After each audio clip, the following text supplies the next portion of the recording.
Bismillahirrahmanirrahim. Assalamualaikum warahmatullahi wabarakatuh. Perkenalkan, nama saya Nurul Iza Gusman dengan NIM 202405010309. Yang terhormat Bapak Muhammad Imran SEMAK.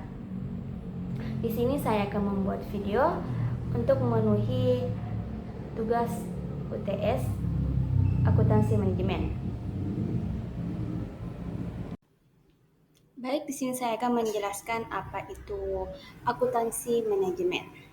Akuntansi manajemen adalah proses mengidentifikasi, mengukur, mengakumulasi, menyiapkan, menganalisis, menginterpretasikan, dan mengomunikasikan kejadian ekonomi yang digunakan oleh manajemen untuk melakukan perencanaan, pengendalian, pengambilan keputusan, dan penilaian kinerja dalam organisasi.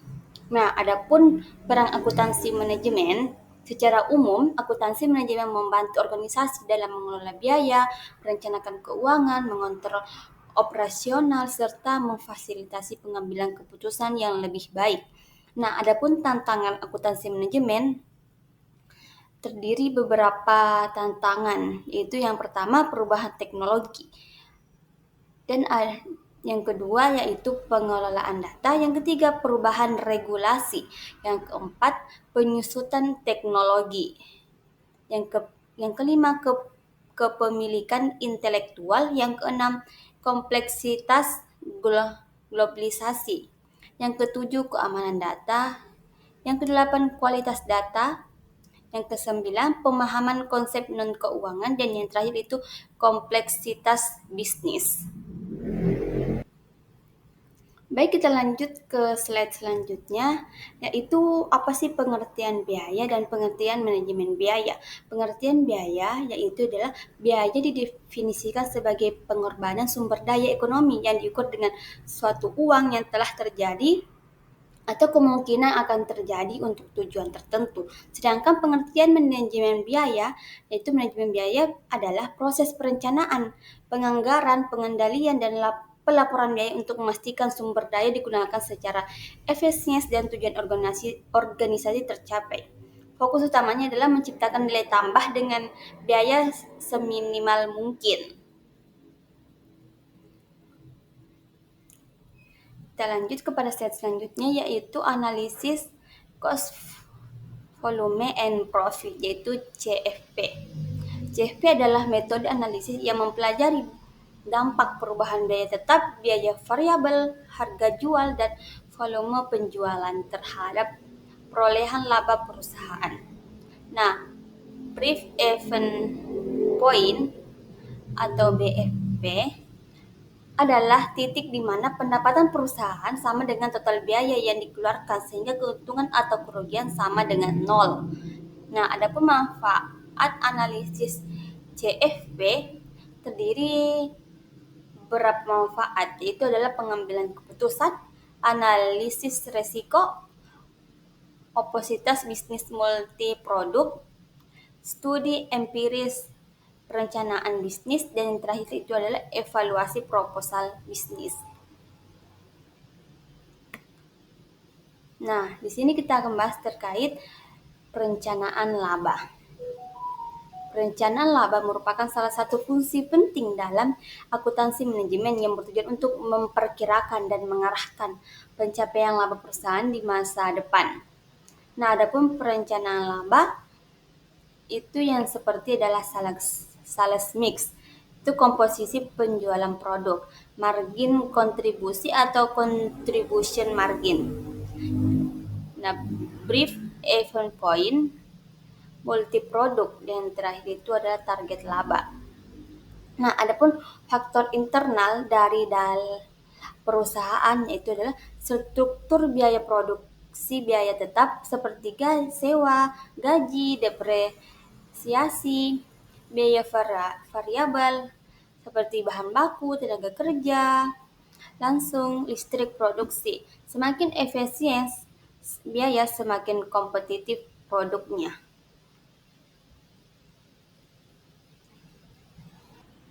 Kita lanjut, yaitu konsep biaya.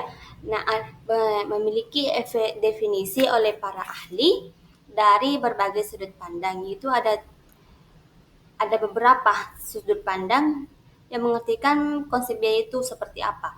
Nah, menurut Mulyani tahun 2015, biaya merupakan pengorbanan sumber ekonomi yang diukur dengan satuan moneter yang telah terjadi, mungkin akan terjadi untuk maksud tertentu. Dan yang kedua itu menurut Lestari dan Permana tahun 2020.